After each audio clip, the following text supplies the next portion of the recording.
So in the middle of our kind of winter shivering and our kind of dozing through this cold season, there is a whirlwind that turns our head, surprisingly. And the days are getting longer. The days are getting brighter. I was in Ireland this week, and I saw daffodils, and I saw snowdrops. They are coming. And the Sunday before the beginning of Lent, we have these 40 days to reflect about how the light is coming into the world. The light of God in Jesus, the light of God in each one of us.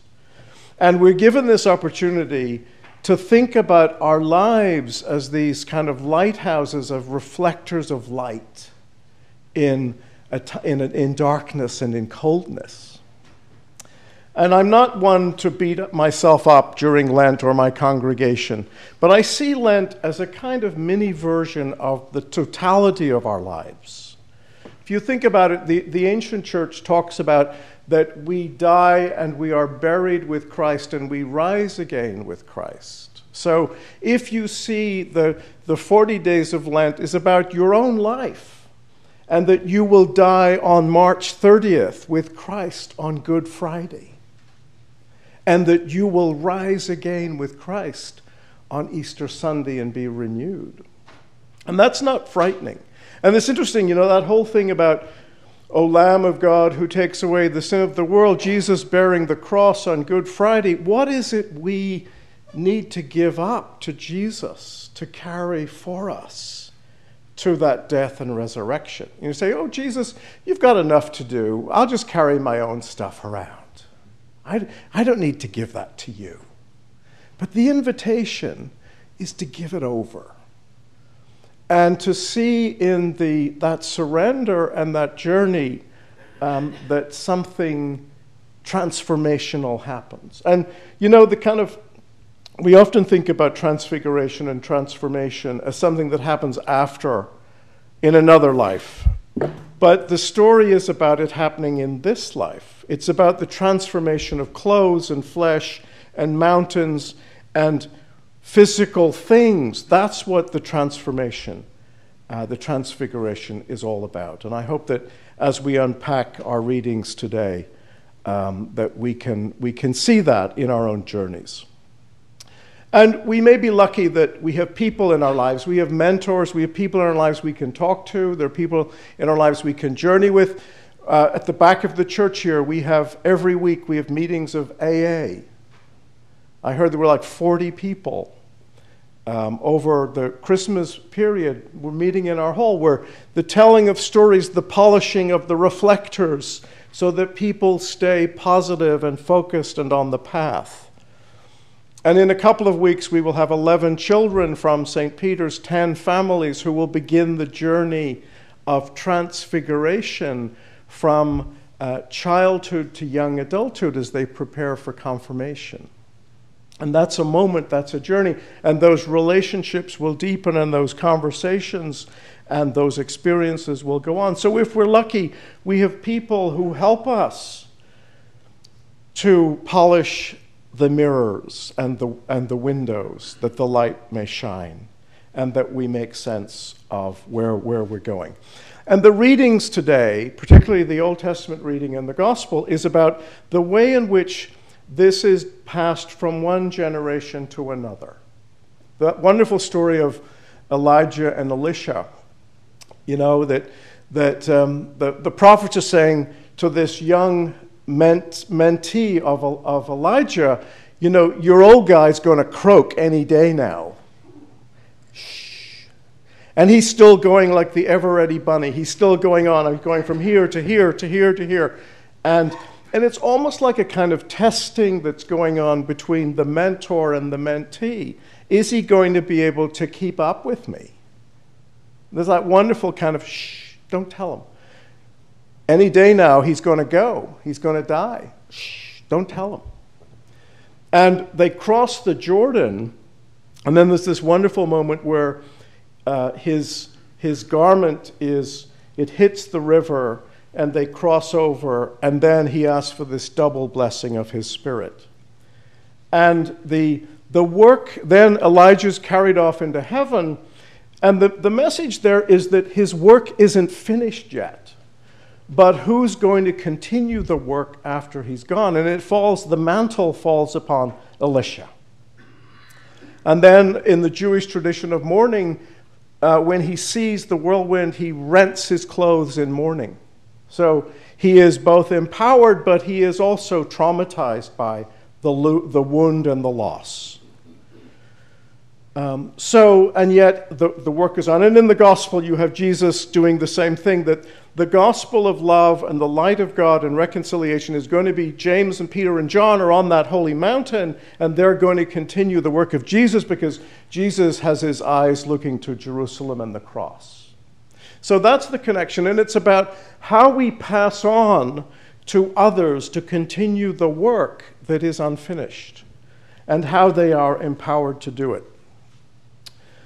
This past week, I wanted to share with you, I was in Belfast researching the life and the work of Edward Carson. And some of you may know who Edward Carson was. He was a beginning of the 20th century. He was very much involved in the First World War, and he was the man who's blamed for creating the border between Northern Ireland and Southern Ireland.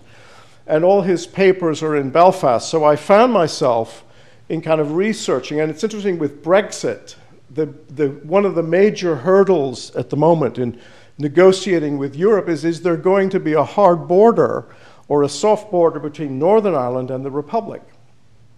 And so, all of this, so I found myself back in Belfast researching, and so I connected with my family there. And one very important, person I connected with was my nephew, who's 19. And my youngest brother died. He was 42 years old, and he had two boys by different mothers. And when my brother died, my mother was completely grief-stricken, and she poured all her love and grief and hope into those two boys. One of them, 16, lives in Scotland, and Aaron lives in the Republic of Ireland, just south of the border. So I invited him.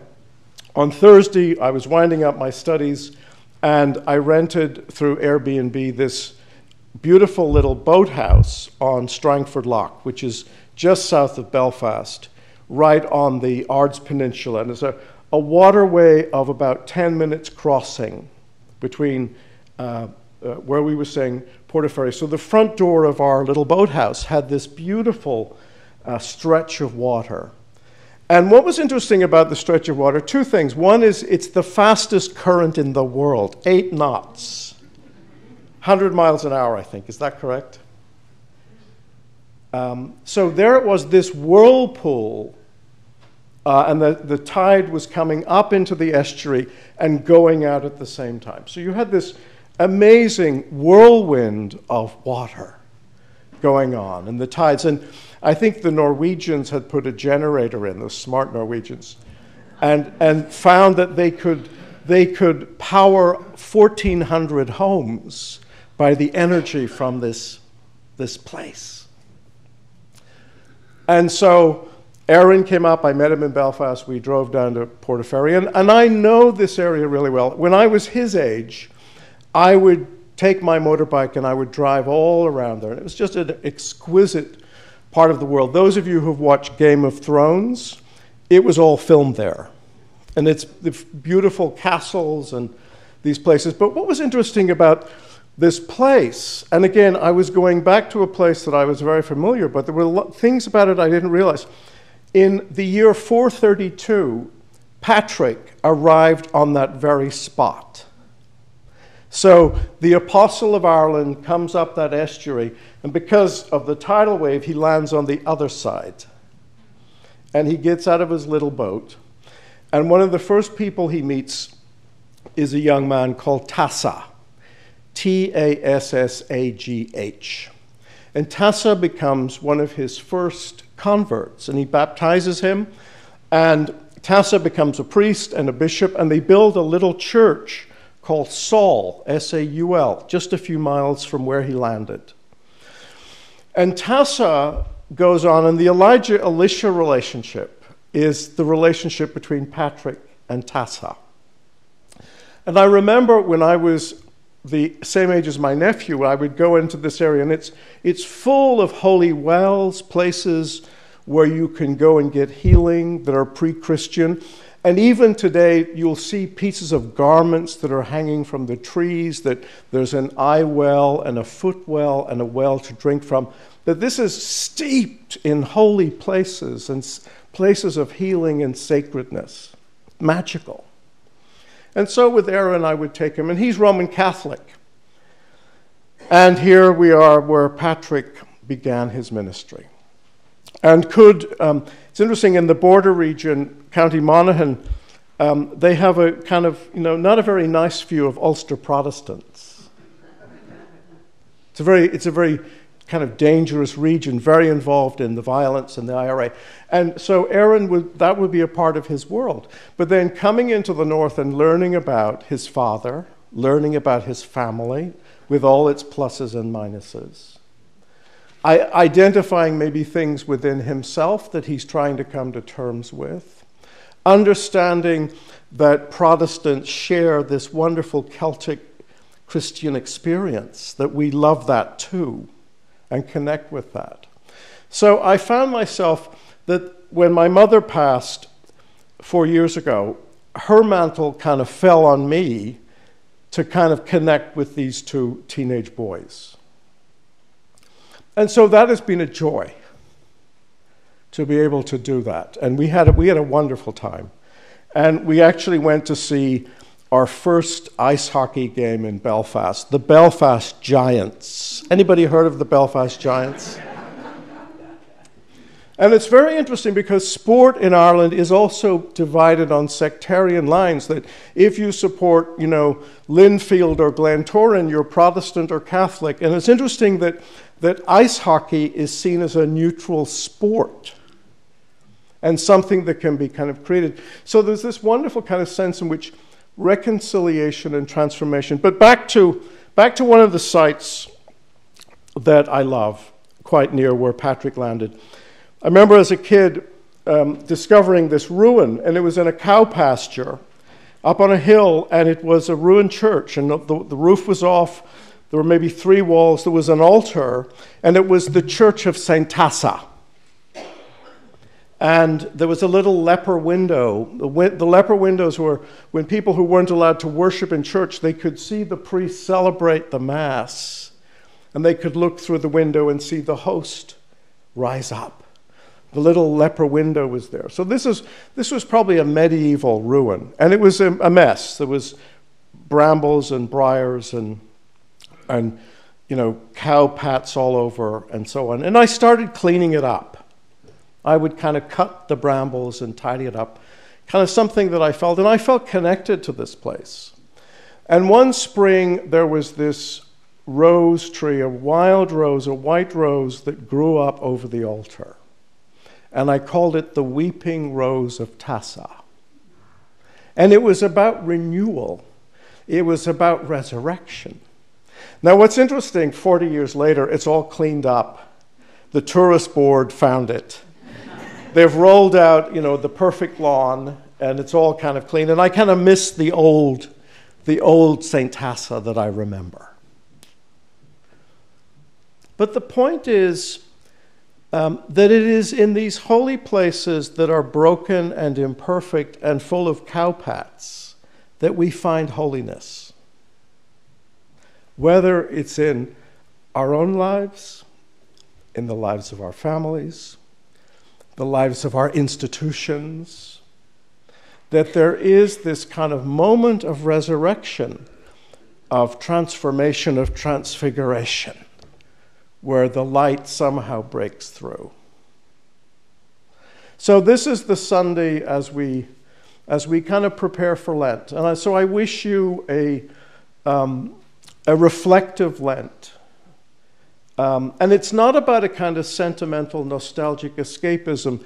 The wisdom of both the Jewish and the Celtic spiritualities is to love the ruins of your own life, is because it is here transformation and renewal and hope and resurrection will take place.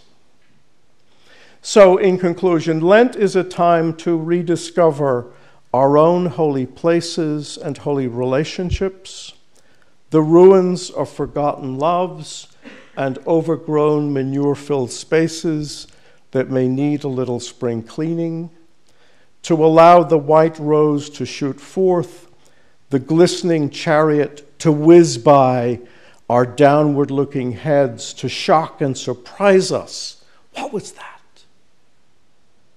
To trust the whirlwind of baptismal waters that land us on the shores of our eternal belonging.